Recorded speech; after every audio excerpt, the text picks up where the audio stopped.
ele merece. Muito boa tarde, Belo Horizonte. São 4h05. Uma maravilhosa de Belo Horizonte. Espetacular. O Alto da Serra começa agora. O que acontece todas as quintas-feiras, às 4 da tarde, aqui na 106. Você assiste pela conexão através de uma live no YouTube. E você ouve pela 106,7 o programa Educação é para Todos. Como acontece todas as quintas-feiras, às 4 da tarde, você pode participar através do 996611067, mandando a sua mensagem de texto ou de voz para participar do programa de hoje. E como acontece uma vez por mês, nas últimas quintas-feiras de cada mês, o programa tem a honra de receber o professor Cláudio Magalhães para falar das notícias da educação. Muito boa tarde, professor. Que bom tê-lo aqui de novo. Boa tarde, Luiz. Boa tarde, Rony. Boa tarde, essa audiência fabulosa da Rádio Autêntica Favela 106.7. Lembrando também que essa rádio é tecnológica. Então ela também você pode escutá-la pelo aplicativo da Rádio Autêntica, pode achar lá no Google, pode achar lá no iOS e também pode escutar por lá também. Eu de vez em quando testo também lá no meu Instagram, que é o Cláudio Magalhães 95, para as pessoas que quiserem, os testemunhos que quiserem acompanhar. Então, hoje estamos aqui para falar um pouco mais sobre essas notícias que acho que tá todo mundo sabendo, né? Mas é importante a gente debatê-las aqui para que a gente possa esticar um pouco mais a nossa conversa sobre esse mês de março, que não tem sido muito fácil. O mês de março tem sido um mês de tristeza para a educação no Brasil, marcado pela tragédia na Escola Tomásia Municipal em São Paulo, com a morte da professora Elizabeth Terneiro por um garoto de 13 anos. Uma tragédia que já está longe de ser isolada. Também pela ameaça de cancelamento do novo ensino médio por motivos que nada têm a ver com a pedagogia. Mas pelo menos com uma boa notícia, com o surgimento de milhares de novas vagas para o programa Jovem Aprendiz. Essa é a pauta de hoje do programa Educação é para Todos, com o professor Cláudio Magalhães, que sempre na última quinta-feira do mês traz os destaques da educação. Agora, na 106,7 Autêntica Favela FM. Obrigado, Luiz. Lembrando que a participação de todos é muito bem-vinda. O que vocês vão escutar aqui são opiniões, né, de um professor, de um estudante ainda sobre educação no país, mas que obviamente ela pode ser contestada, pode ter opiniões diferentes sobre isso, mas será a visão aqui minha sobre exatamente essas coisas tristes que têm acontecido e principalmente de pontos que não têm sido abordados pela grande mídia em geral e que é fundamental a gente trazer aqui para o público da Rádio Favela. Aliás, a construção do conhecimento se dá através da contestação de pontos de vista, de maneira de compreensão da cultura, da educação e dos conhecimentos de forma geral. E Luiz, me lembra, como é que pode participar mesmo? 996611067, através da sua mensagem de texto, escritinha, ou pode passar o áudio. É, exatamente. Então estão aguardando a participação. Vamos começar com esse tema que é super triste, né? Que a gente viu que foi o assassinato da professora em São Paulo. E o que é triste disso, assim? Tá virando, pessoal, um costume. Isso era uma coisa que era distante demais da nossa realidade, mas um trabalho que foi feito pela Unicamp, pela Unesp, já mostra que desde 2002, ou seja, não tem lá tanto tempo, já foram 28 mortes. E olha só que tristeza, nesse período que eles levantaram, era mais ou menos 2 mortes por ano. Agora nós estamos tendo uma por mês. Nós estamos virando os Estados Unidos.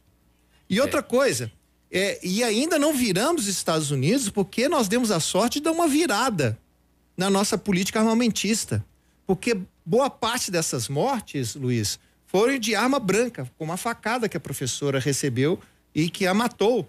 Porque nós temos um bom controle de armas aqui, não é excelente, ia ser muito pior se a gente estivesse dando continuidade à nossa política armamentista do governo passado, mas graças a também não ter tanto acesso às armas, as tragédias não são como está acontecendo, como acontece costumeiramente lá nos Estados Unidos. Então é importante que a gente mostre que as políticas públicas, elas são associadas entre si. A política do desarmamento ela é fundamental para as tragédias não serem maiores do que as que nós temos hoje e que, no caso, nos Estados Unidos acontece com muito mais frequência. Mas será que nós vamos chegar nesse ponto também, né? Então, olha só, é importante a gente lembrar que nesses momentos surgem muitas ideias demagogas, né? Para resolver a questão num instante. Como se a gente não soubesse que as questões são muito mais complexas do que isso. Não vai ser a diminuição. É engraçado que eu escutei muito jornalista, colega meu, dizendo: olha, tá vendo? Esse é o problema dos jovens não terem a maioridade aos 16 anos. Ora, essa criança tinha 13. Então, quer dizer, nós vamos ir abaixando até quando para ser maior de idade, não é? Até a vida intrauterina? Será que é isso? Então, assim, é óbvio que não é isso que é o problema. Vamos lembrar mais uma vez, gente, que esse critério da maioridade não é uma questão moral, é uma questão biológica. Tem tanta gente que gosta de falar, né, das questões biológicas. Por que nesse caso não lembra da questão biológica? O nosso cérebro, ele só acaba de formar inteiramente aos 20 anos. Aos 20. Isso significa que até os 20 anos nós temos algumas deficiências de cognição que os de 20 acima não têm. Então, quando lá atrás nós estabelecemos que 18 era a maioridade, foi porque cientistas provaram que até os 18 anos nós temos algumas compreensões que são diferentes daquelas das outras pessoas. Significa que essas jovens não podem ficar sem punição? Claro que não, mesmo porque você tem que dar exemplo dos demais. Faz parte, inclusive, da formação desse cérebro. Agora, dizer que ele tem que ter o mesmo castigo de um adulto que já tem todas as suas faculdades mentais em dia é também uma incoerência. Então, dizer sobre essas questões, por exemplo, agora fala-se muito, vamos então armar todos os nossos. Teve um deputado que falou que era para facilitar o armamento do professor, que o professor poderia ter mais facilidade de ter uma arma. É de guerra. Vamos levar isso? Então vamos armar os professores? Se fosse assim, os Estados Unidos não tinha esse problema muito maior. Não é isso? Então será que isso, o policiamento que vai resolver? Então essas soluções é que a gente tem que ficar prestando atenção se nós não estamos criando soluções que são fáceis e mais. E aí, gente, é claro que tem coisas a serem feitas. Claro que tem. Eu peguei um artigo muito legal do doutor e advogado Diago Amparo. Ele escreveu na Folha de São Paulo e ele falou algumas coisas interessantes. Olha só como é que tem solução para as coisas. Claro, não são fáceis. Vamos lá, Rony, vamos rodar aí o... Não, agora não, esse é outro. Calma, ainda não é esse não, vou deixar esse aí pro último, tá? Eu tô falando agora do outro, do Tiago Amparo, foi um artigo que ele escreveu. Vamos lá. Por exemplo, ele fala que tem que ter inteligência policial. Cara, é um perfil desses agressores. Eles geralmente, eles colocam coisas na internet antes de fazer. Tá provado isso. Então, se nós temos uma inteligência policial que tá aí conseguindo pegar uma série de traficantes, criminosos, pelo caminho que ele tem nas redes sociais, nós podemos fazer isso também com jovens? Existe inteligência para isso também. Existe inteligência e programação para poder achar esses jovens. É interessante que os destaques que se mostram agora, que os jovens que cometem esses crimes, eles têm perfis muito semelhantes. São jovens que estão ali tímidos, que tiveram um processo de bullying, que geralmente já são agressivos. A escola já percebe um pouco esses sujeitos. Então, uma outra sugestão que o doutor Tiago coloca, ele fala assim, olha, nós temos que capacitar os nossos professores e os nossos alunos. E de chegar e falar assim, olha, a gente tem que reconhecer sinais. A gente não é treinado para reconhecer sinais daquele possível suicida, daquela pessoa com depressão, das pessoas que estão tendo problemas mentais. Então, é possível também que a gente consiga perceber esses canais. O potencial letal desses jovens, né? Por exemplo, olha uma das coisas que podia estar sendo feita exatamente nesse momento. Aconteceu o crime ontem. No dia seguinte, eu, diretor de escola, fecho a escola, chamo todos os alunos e professores e vou falar assim, gente, vamos falar sobre isso? Agora? Agora, que tá quente. O que vocês acham que aconteceu? O que foi que podia ter sido feito por aquela escola que ela não se preveniu? O que aconteceu com esse jovem para ele ser levado a isso? Ou seja, aproveitar o momento, em vez de ficar no diz que me disse do recreio da sala dos professores, abrir o debate. Porque certamente, pessoal, e aí a gente tem que escutar muitos dos próprios estudantes, os próprios estudantes sabem como detectar esses sinais. Por exemplo, a questão do bullying, né? Exato. Que é um negócio que está atrás de todos esses, né? Gente, não se justifica o bullying, mas dá para você notar características de comportamento dessas pessoas que sofreram bullying. Então, será que a gente não tem que ter essa discussão de bullying na escola? Será que no momento que há porque é engraçado isso, você deve ter acompanhado sessões da tarde como eu acompanhei, o bullying é uma espécie de clássico nas escolas norte-americanas, né? Todo filme que você tem ensino lá, você tem a ideia do bullying. Não, embora nós tivemos bullying, embora se há bullying, não é dessa maneira como estrutural como se tem nas escolas norte-americanas. Então dá para discutir isso aqui. Será que nós não estamos importando isso para nossa escola? Será que o jovem, para se sentir como um norte-americano, ele também não está usando isso? São questões que a gente tem que trazer para a escola. Então, entender esse ensino, essa extensão sobre o bullying é uma palestra, é algo que tem que estar permanente. Então o senhor está falando para a gente aprender com o erro dos outros. Exato, é mais econômico. Muito mais. Vamos prestar atenção no que aconteceu lá para poder não acontecer aqui. Não acontecer aqui. E o que não acontece é pouca discussão, do mesmo jeito que não acontece lá. Né? Só apaga-se incêndio. É óbvio que nós temos que fortalecer, viu, Chinelato, a ideia da regulação das plataformas. Ora, se eles conseguem tirar um seio do ar, porque isso é uma coisa imprópria, será que eles também não conseguem notar quando há um mecanismo de que possa também surgir algum crime? Lembre-se, esses jovens, em geral, eles estão procurando atenção. A internet é prova disso. Você vê nas eleições como é que foi o processo de policiamento. Exato. Das conversas que giram em torno da eleição. E se ele está chamando atenção, é detectável. Dá para a gente detectar esse processo. Então é importante também regular a plataforma para que ela possa saber sobre isso também. Então vamos lá, o senhor falou primeiro da inteligência policial. Depois da inteligência aplicada às plataformas digitais para conter essa conversa. Né? Regulação, porque eles não vão fazer isso à toa, né? Você tem que ser por lei, né? Você tem que ter aí dentro da escola um ensino e uma extensão permanente contra o bullying, se aproveitar desses tristes momentos para repensar esses programas de saúde mental, de informação dentro da própria escola, esse apoio psicossocial à comunidade em torno, coisas que a escola pode aproveitar esse exemplo para poder alimentar essa discussão e ver, será que isso é possível de acontecer na nossa escola? Se está para acontecer, por que está para acontecer? Porque aí, gente, eu volto sempre a dizer, a gente nunca pode abrir mão da tenacidade, do entusiasmo e do conhecimento que os estudantes têm. Esses estudantes, eles sabem das coisas dentro da escola, muitas vezes mais do que os professores. Provavelmente eles já sabem, já desconfiam. Claro que não é para abrir também uma espécie de inquisição de sair todo mundo dedando, todo mundo até por uma questão de vingança, de nome, não dá para fazer isso, não é exatamente isso.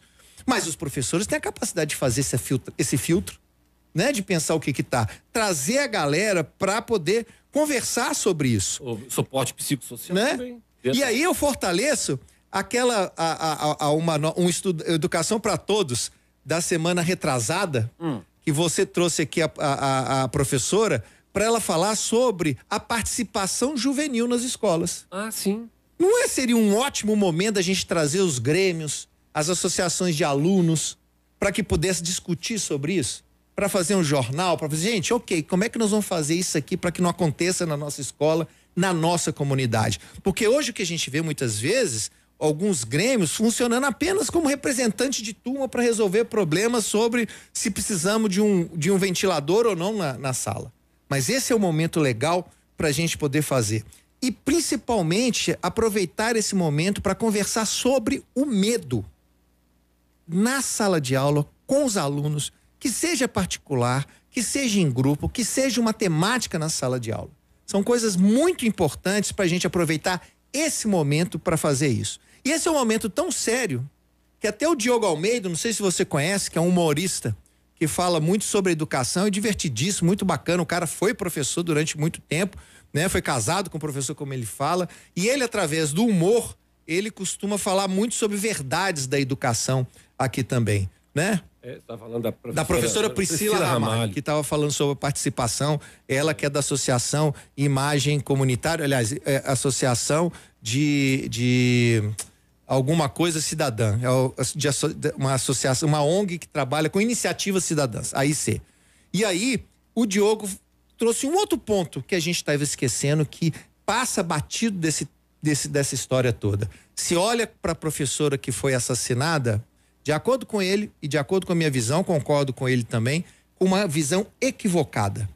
Vamos escutar aqui que ele fala e a gente guardar isso bem junto do coração e a gente levar isso para diante. Vamos lá. Diogo Almeida, professor e humorista, falando sobre essa tragédia em São Paulo.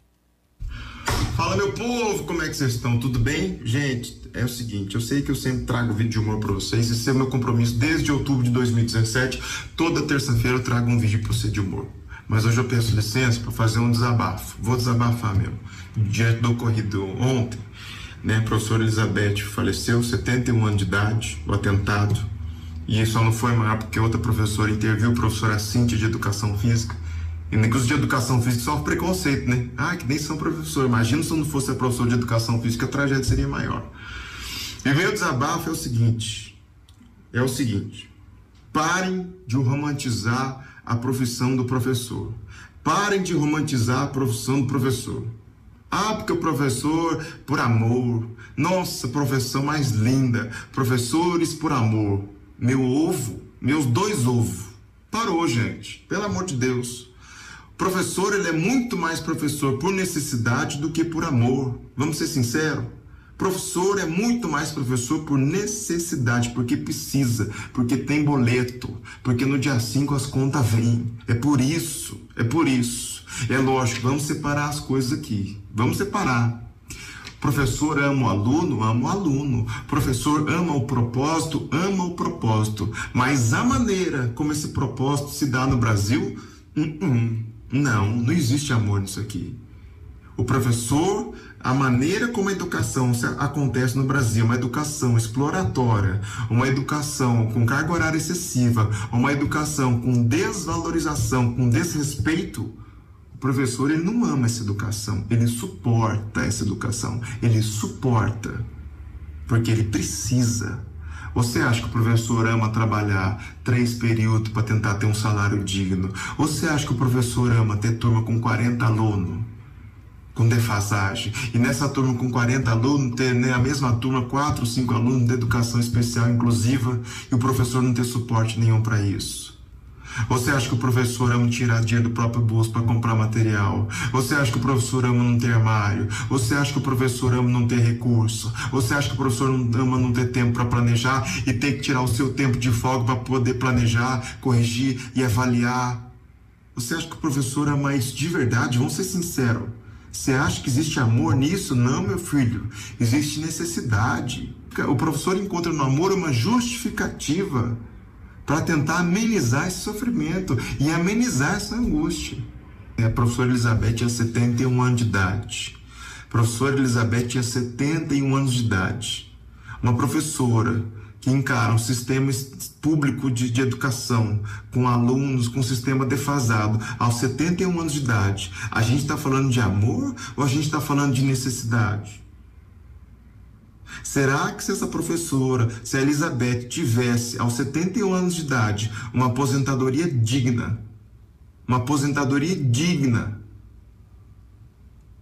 ela ainda estaria se submetendo a um sistema de educação exploratório como esse? Será que na minha concepção, a aposentadoria é justamente o período que você vai usufruir da vida depois de tanto que você trabalhou, do tanto que você contribuiu? É uma recompensa mesmo. Fala, filha, você durante 50 anos, você renunciou à sua vida em prol dos outros. Chegou o momento, é pouco. Mas chegou o momento de você usufruir da sua vida, vai curtir seus netos, vai curtir seus cachorros, vai assistir a Ana Maria Braga, vai acordar às 11 da manhã, vai viver com um pouco de dignidade. Aos 71 anos de idade, essa professora está submetida a um sistema exploratório de educação. Gente, é porque precisa. É lógico que ela encontra, como eu tô falando, é lógico que ela encontra no amor uma justificativa para amenizar esse sofrimento, para ser uma luz no fim do túnel. Que é isso que a maioria das profissões que exploram fazem. A maioria dos professores que são aposentados continuam trabalhando, meu filho, é porque precisa. É porque os boletos estão falando, continua, porque não pode parar. E se ela não continuar na escola, ela vai continuar com outro tipo de trabalho. Vai vender um negócio, um americano, vai fazer bolo no pote, vender rifa. Porque a aposentadoria dela não é digna para que ela tenha uma qualidade de vida justa. Gente, 71 anos de idade, tem professora que está na educação com 30 anos de idade, já está entrando com o processo de aposentadoria. Tem professora que entrou na educação esse ano e fala, nossa, quando é que eu te aposento? Já está fazendo as contas para aposentar. Porque a professora Elizabeth, ela infelizmente faleceu ontem, mas todos os dias a educação brasileira vai matando aos poucos os professores. Vai matando aos poucos os professores. Um homicídio culposo que se dá lentamente. Todos os dias os professores vão morrendo aos pouquinhos, meu filho. Até que chega um ponto que já está na depressão, até que chega no ponto que já está trabalhando sob efeito de medicamento, até que chega um ponto que a vida é ceifada de vez, que não tem mais vontade de viver. Então aqui esse meu vídeo é justamente isso, é um desabafo, sabe? A educação no Brasil, os professores não estão por amor, não estão porque suporte, tem que suportar, porque é um sistema de educação sucateado. Eu queria falar, parem de romantizar essa profissão.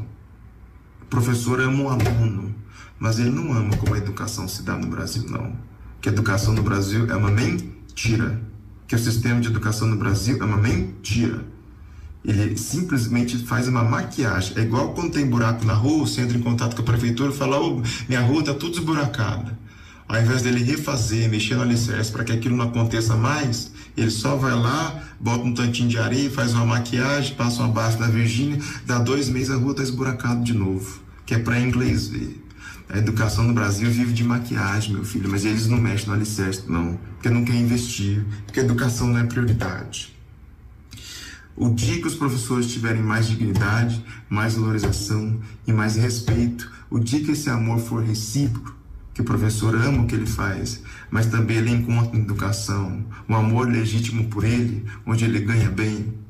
O dia que os professores puderem se aposentar com dignidade, com os militares, com os políticos, aí a gente começa a falar do amor legítimo, do amor de verdade, tá bom? Porque por enquanto, coitados professores, eles estão suportando a educação, suportando que precisa viver e precisa pagar conta. E é isso. Vamos parar de romantizar a educação, vamos parar de romantizar essa profissão.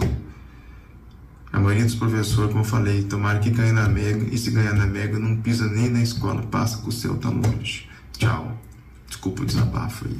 É isso, esse foi Diogo Almeida, humorista e professor, dando seu desabafo sobre o caso do assassinato pelo jovem de 13 anos, da professora em São Paulo, e eu acho que essa é uma abordagem que eu não escutei em outro lugar, né?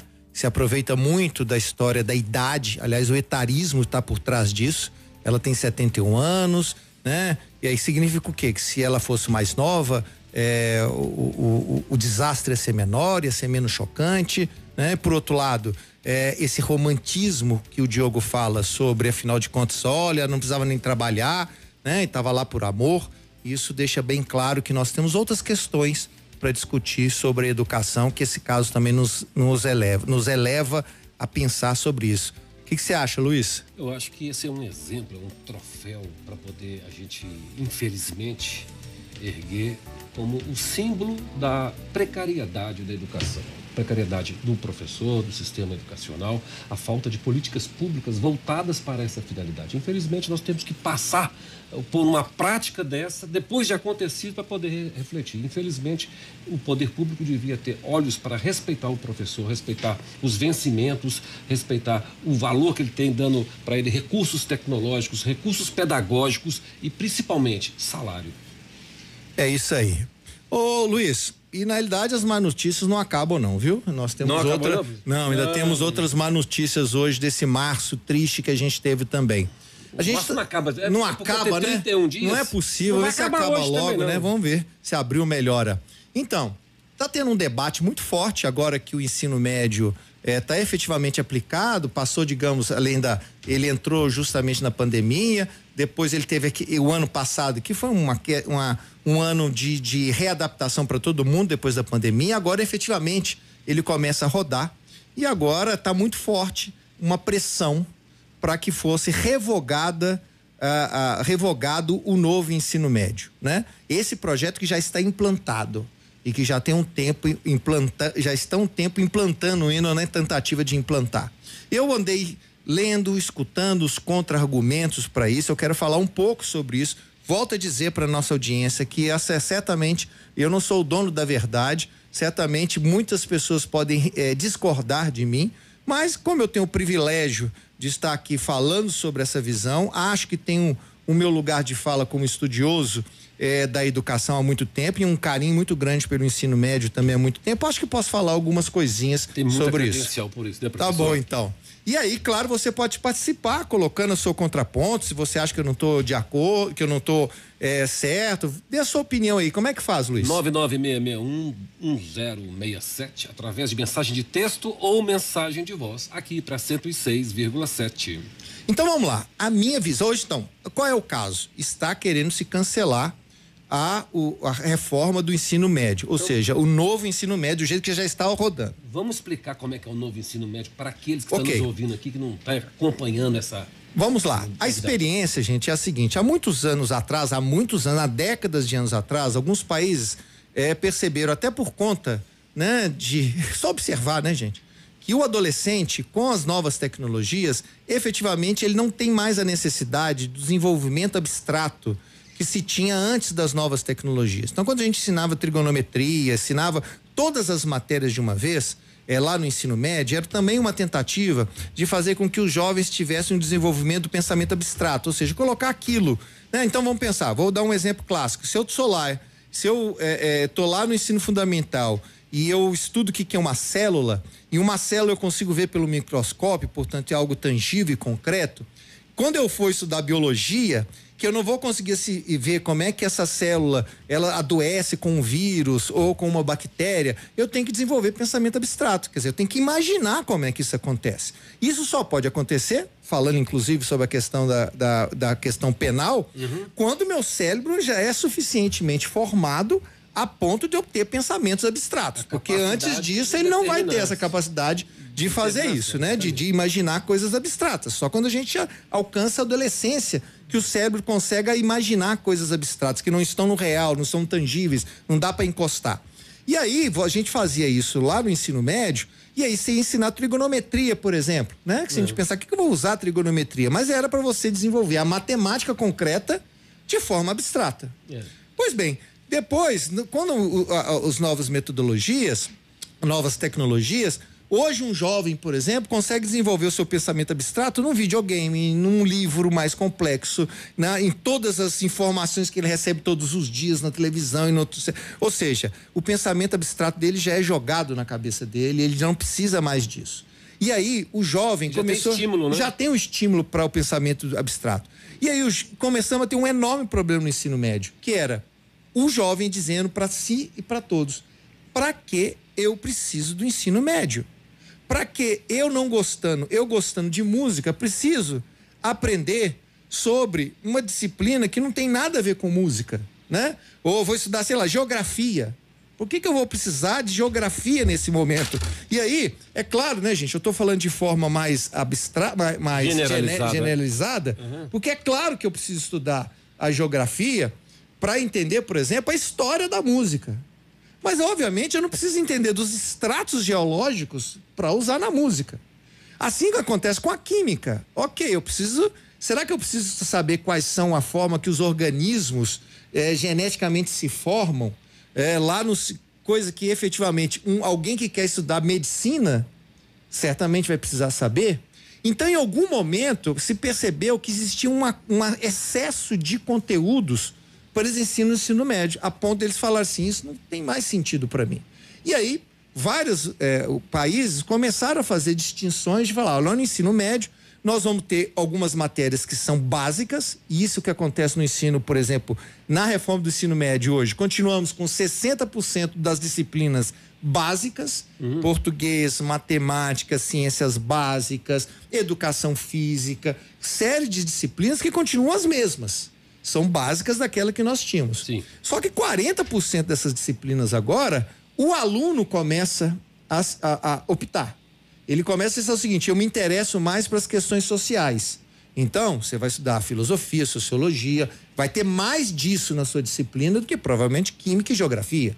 Ah, não, eu sempre quis ser médico, ou pelo menos eu estou entendendo parte da biologia. Então, você vai estudar mais biologia, mais química e menos determinadas disciplinas que não vão ser tão importantes para você assim. E aí criou-se aqui, no mundo todo, você teve essa criação da autonomia do estudante em relação a isso. Significa que ele pode mudar de ideia? Claro.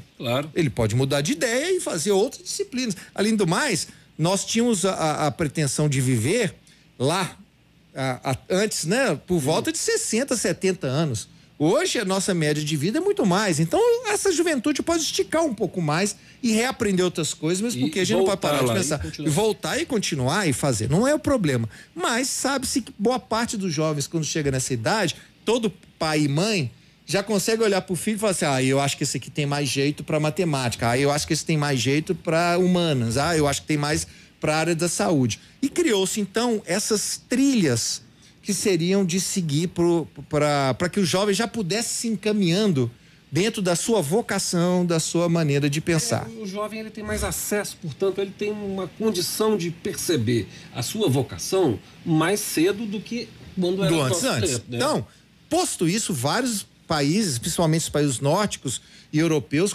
começaram a fazer essas mudanças. O Brasil foi importar isso, né? E aí criou-se 5 trilhas que esses jovens podem seguir, né? São trilhas na área de linguagem, na área de saúde, né? Ciências da natureza, áreas de matemática, exatas, áreas de como é que eu estou esquecendo? Sociológicas, né? De humanas, etc. E há os cursos técnicos.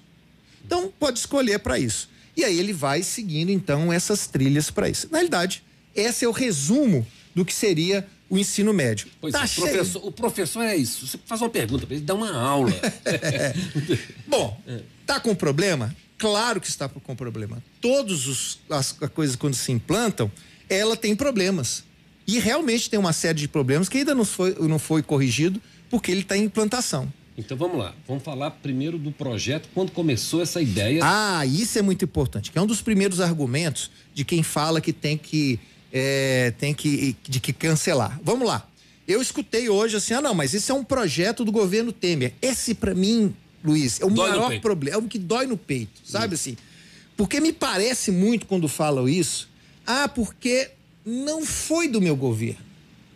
Porque se fosse do meu governo, talvez eu pensasse melhor, seria boa ideia.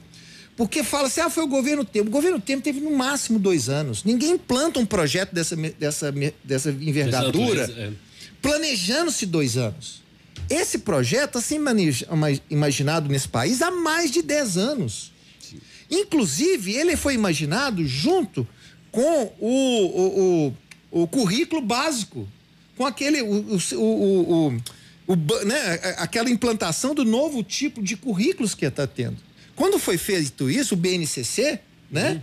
Que é o currículo nacional, ele já foi imaginado pensando nesse novo ensino médio. Lá na frente.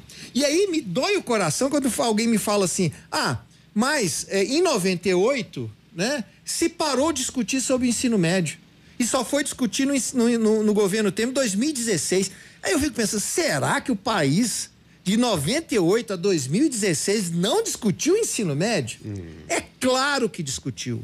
E teve muita discussão. Mas como pensou? Pensou, tivemos audiências públicas, conversas muito no ministério. Sim, senhores, o PT fez coisas maravilhosas no ensino superior nesse país. Temos muito a dever e vamos falar sobre isso aqui hoje ainda, né? Mas o ensino básico foi deixado de lado. E até, imagina o porquê. Porque, na realidade, não dá para poder vestir todos os santos com cobertor curto. Então, se imaginou resolver o problema do ensino fundamental, superior, porque essa, inclusive, é a prerrogativa do governo federal. O ensino básico está muito mais para o Estado e para as prefeituras. Mas, efetivamente, houve discussão pela esquerda durante os governos Lula, o 1 e o 2, e o da Dilma, sobre o ensino médio.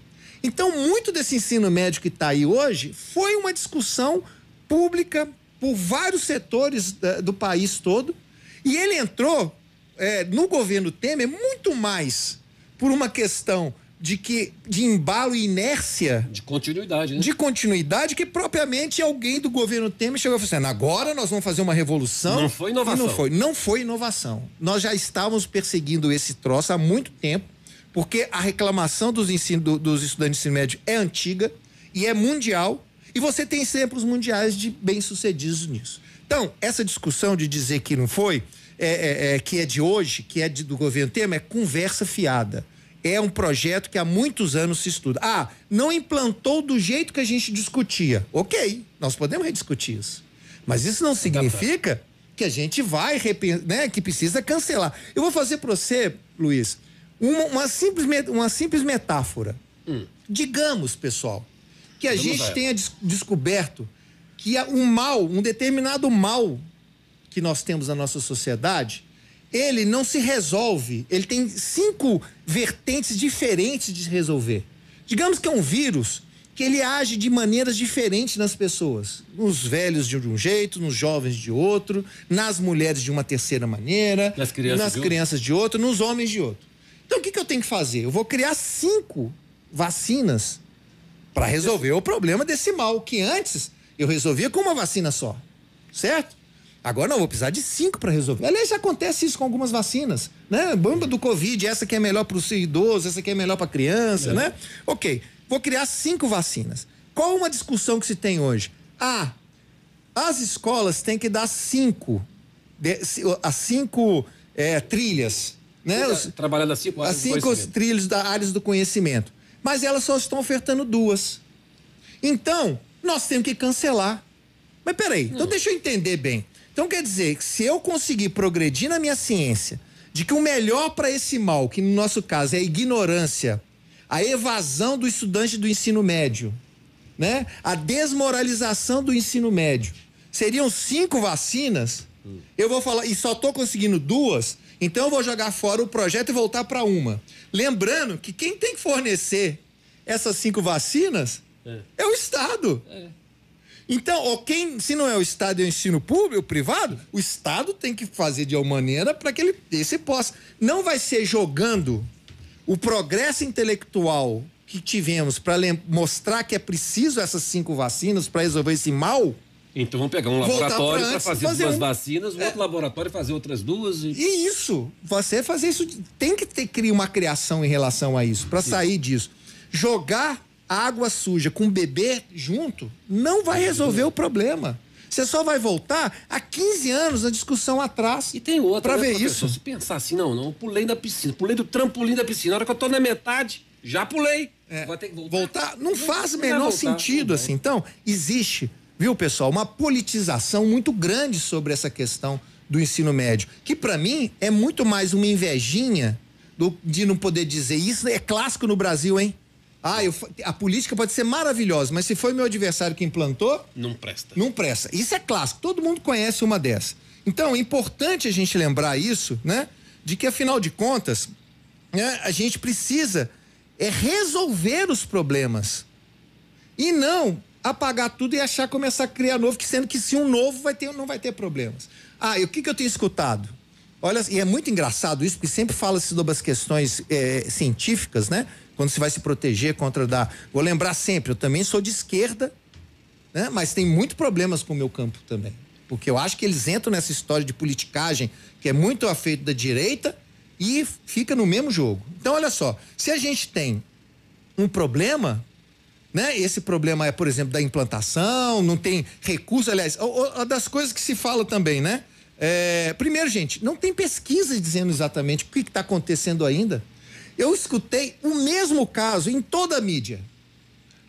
Tem um professor em Brasília que está dando aula de como ficar milionário. Eu vi que uma das disciplinas que estão dando aquelas 40%. Eu escutei esse mesmo caso de várias fontes. O mesmo caso. Para mim significa que só tem esse ou só tem muito poucos desse caso. E se tem mais deles, tem que corrigir. Porque realmente eu não acho que a escola tem que dar uma disciplina de como ficar milionário. Mas se esse é um problema... Vamos denunciar e dizer que não. Bom, não é esse o propósito. Caso isolado. Vamos fazer outro, não é? E se não for caso isolado, ele precisa ser comprovado pela ciência, por pesquisa quantitativa. São quantos que estão acontecendo isso? Quanto mais que isso que está acontecendo? Então, veja, Uma das coisas que costuma dizer desse gargalo, por exemplo, aí vou lembrar de alguns gargalos que está se dizendo nesse momento. Os professores não estão formados nesse momento. Pessoal, vamos ser sinceros, como o professor Diogo falou, quando que os professores estão sendo bem formados? Há muitas décadas que o professor não está sendo bem formado. É uma reclamação generalizada quando não tinha novo ensino médio. E por que eles não estão sendo bem formados? Duas questões importantes. Primeiro, porque não tem a escola que forma professores, não se moderniza. Continua ensinando lá os grandes teóricos, mas sem adaptar esses grandes pensamentos para os novos tempos. E por que isso também acontece? Porque também não tem aluno querendo ser professor. Por causa do baixo salário, por causa da falta de estrutura da escola. Quantos alunos que a gente conhece hoje que querem ser professores? Então essa cadeia de formação já está podre há muito tempo. Para dizer que agora não está funcionando, que não tem formação. Ora, se isso é um problema, já era um problema lá nos antigos governos do PT e anteriores do PSDB. Por que não se resolveu lá antes? Por que agora virou Não, má formação de professor é um problema. Então acho que até dou como sugestão aqui de lembrar, eu acho que, como volto a dizer, a educação superior andou muito com os governos petistas, excelente. Está bem encaminhado, grandes projetos de cotista, o projeto do FIES, embora o próprio governo do PT da Dilma quebrou o projeto do FIES depois. Aliás, né, muito engraçado que a gente vê uma necessidade muito grande de resgatar a presidente Dilma com necessidade, é preciso mesmo, né? Mas quando está esse caso específico do FIES, as pessoas costumam dizer assim, não, mas se não fomos nós, não foi a Dilma, né? Então, nesses momentos se esquece que o próprio FIES é uma grande ideia, mas ela também foi a pique por conta das próprias conjecturas econômicas criadas pelos governos, infelizmente, da nossa esquerda. Então, essa história de que a formação dos professores, né, estava ruim, agora que não temos mais que se preocupar tanto com o ensino superior, temos que manter o que tem, obviamente, que tal então agora a gente ir lá para o ensino básico, né? Formar bem professores, pagar eles melhores, essa é a melhor maneira, porque aí eu consigo atrair bons estudantes para serem professores. Bons estudantes para serem professores vão exigir que as escolas de formação de professor façam cursos melhores, adaptados ao século XXI, fazer essa modernização dessa formação, né? Se o problema, outra coisa que eu vivo dizer, mas as escolas agora no ensino médio, como teve que aumentar a carga horária, precisa aumentar os investimentos. Gente, desde que eu conheço educação e trabalho, estudo educação, se fala que precisa aumentar de investimento. Esse é um problema crônico do país, ele precisa realmente ser resolvido. Não é o novo ensino médio que trouxe o problema, é a falta de vontade política de se investir em educação há muito tempo. Então é preciso também aproveitar esse momento e aumentar os investimentos, né? E aí uma das coisas que as pessoas costumam dizer também, mas isso aí é um caminho para privatização do ensino. Eu acho que isso é um perigo. Realmente eu vejo um grande movimento da privatização de ensino. Mas não é de hoje, não. É de mais tempo que tem isso. Desde que nós tivemos conselhos da educação, onde o presidente do conselho de educação, mesmo em governos da esquerda, era dono das universidades de unisquinas nesse país. Ora, bolas. Então, aonde que está a falta da política pública nisso? E aí, se nós estamos falando então dessa privatização de ensino, eu queria lembrar que quem também está nessa campanha para cancelar o ensino médio são os liberais. Se você ler os jornais da turma liberal, lá dos Faria Limers, né? Eles também estão querendo cancelar o ensino médio. Mas que coincidência, por que será? Se eles estão querendo acabar com o ensino brasileiro, por que eles também não querem o ensino médio? Sabe por que eles não querem? Porque, na realidade, ficou caro para eles.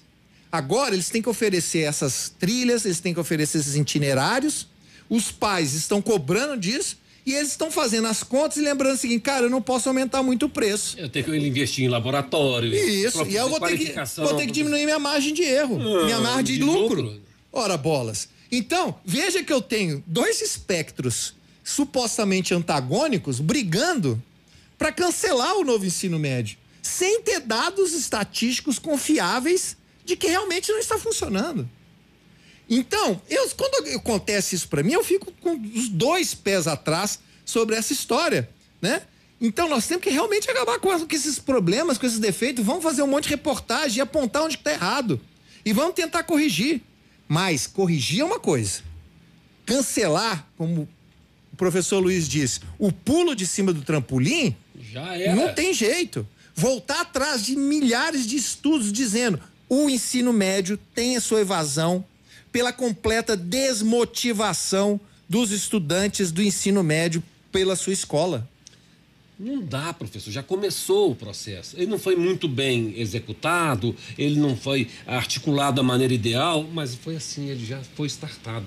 A partir do momento que ele começou, que ele iniciou, não tem como voltar atrás. E seria um grande retrocesso se isso acontecesse. Pois é. Mas vamos terminar com a notícia boa? Pelo menos uma, né? Vamos achar uma notícia boa, professor? Vamos lá. Olha,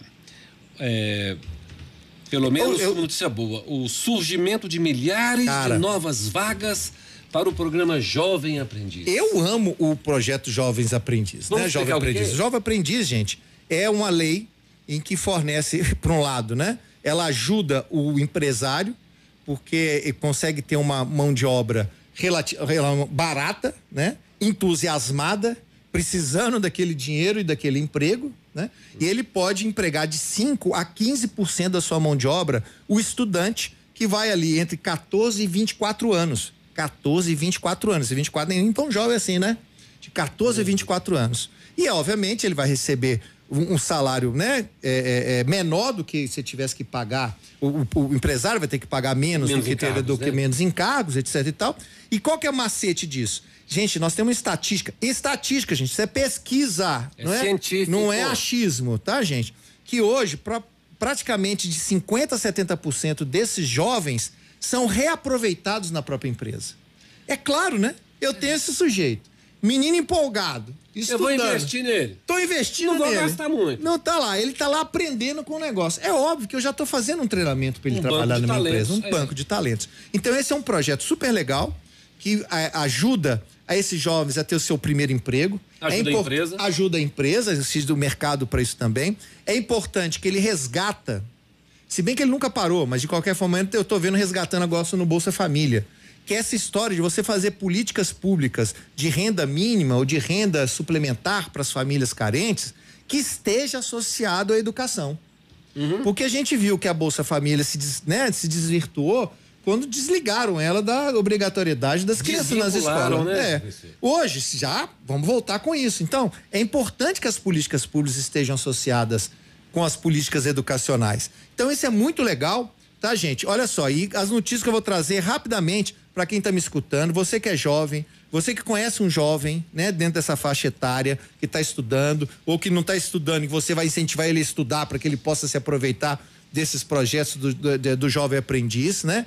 Para o professor, em sala de aula, explicar isso para os seus alunos, para a coordenadora da escola, para a diretora da escola, para publicitar isso o máximo possível, trazer os empresários em torno da escola, hein? Da comunidade lá. Gente, quantos funcionários você tem aí? Ah, você tem 100 funcionários? 15 pode ser aprendiz, meu amigo, né? Então, vamos vamos usar os nossos alunos aqui para isso, né? E aí, as dicas são as seguintes, gente. Primeiro, olha, eu tô trazendo isso porque o Correio abriu quase 4.000 vagas para jovens aprendizes no Brasil, né? Então, 4.000 vagas. E são jovens que eles estão contratando, no caso, de 14 a 21 anos, tá? E que tem que estar cursando no mínimo o 9º ano. Cada vaga, ela vai depender do que a empresa procura, né? Vocação da empresa. Da vocação, do que ela realmente precisa, etc. E aí, a dica que eu tenho para vocês é vocês procurarem nos portais que ajudam jovens para isso. Vão anotar, vou falar 2 vezes para cada um de vocês, hein? Tá? Ó, o Aprendiz Legal é um site, também tem no Instagram, muito bacana, com dicas para que você possa ver os lugares onde tem emprego para pro jovem aprendiz. É importante, e esse site lembra, e ele tem lá também cursos gratuitos que você possa fazer pela internet e que você possa colocar no seu currículo. Porque aí quando você for se apresentar como esse aprendiz legal, e se você já tiver alguns cursos, já fiz aqui um cursinho, já sei mais ou menos mexer no Office, por aí afora. É muito legal. E aí você vai procurar portais como o CIEE, né? Que é um portal ciee.org.br. Você vai procurar lá também onde tem vagas. Tem um site muito legal que chama Vagas, não dá pra você esquecer, né? Vagas, bota lá, Vagas, vai ter lá um link para os jovens aprendizes. Tem o Infojobs, info de informação, jobs, que é o trabalho em inglês, JOBS, tá? Tem um site bacana, chama Trabalho Brasil. Então, e também o próprio LinkedIn, para quem tem um pouco mais de informação, sabe que é o nosso site, tem um site ali de empregos, de corporativos para isso também. Então, olha, faça curso, vamos lá. Aprendiz Legal. Portal do CIEE. O Vagas.com. Trabalho Brasil e Infojobs. Beleza? Você vai ter muitas dicas lá também. E aí você vai procurar cursos gratuitos, tem muito lugar que oferece isso. Por exemplo, tem um que chama Escola Virtual do Governo. Bota lá, Escola Virtual do Governo. Um monte de curso gratuito de primeira qualidade. Com certificado para você enriquecer seu currículo. Tem um também que chama Todos por Todos. Quase que a nossa franquia aqui, né? Nós estamos Educação para Todos. Aí tem um site, é Todos por Todos, tá? Se você gosta de línguas, essa eu vou deixar para você falar, tá? Olha que bacana. Não tem uns aplicativos bacanas que você pode estudar? Nós temos o Busuu, um aplicativo de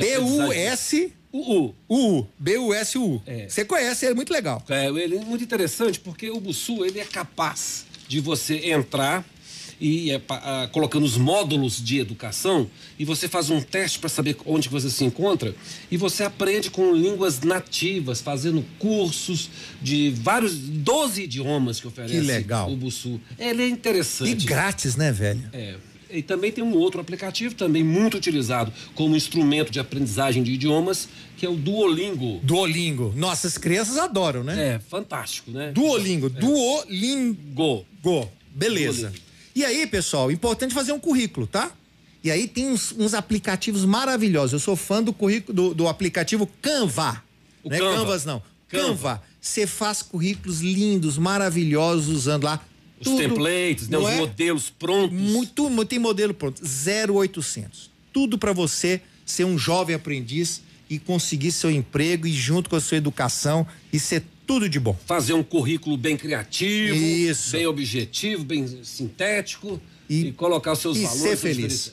Com certeza. Não é isso? Ter uma oportunidade de emprego a partir da educação jovem, né?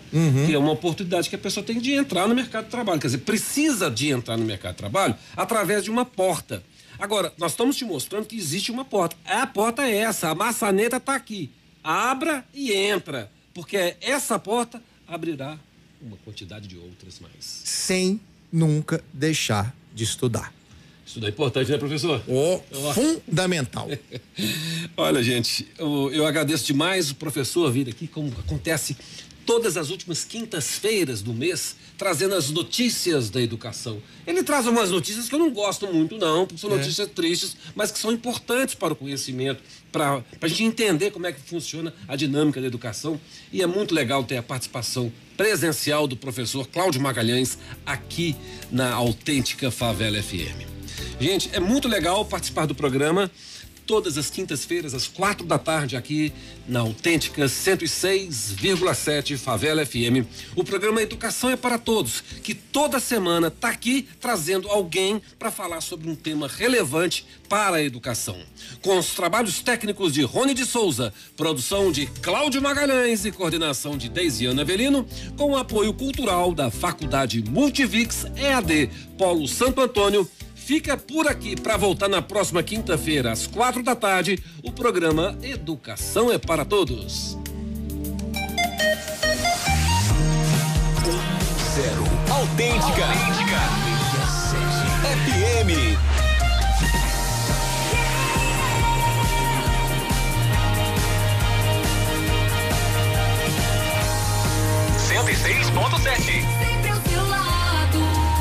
Autêntica FM. É a sua rádio. Autêntica FM. Audiência que bomba. Apoio Cultural Autêntica FM. Todas as quintas às 4h, aqui na Autêntica Favela FM, Educação é para Todos, com o professor Cláudio Magalhães. Vamos conversar como podemos fazer com que a educação para todos deixe de ser um sonho e comece a transformar a vida de muitos. Toda semana um tema e convidados especiais para mostrar que a educação é para você, sua família, seus amigos, para todos. Apoio Faculdade Multivis. Autêntica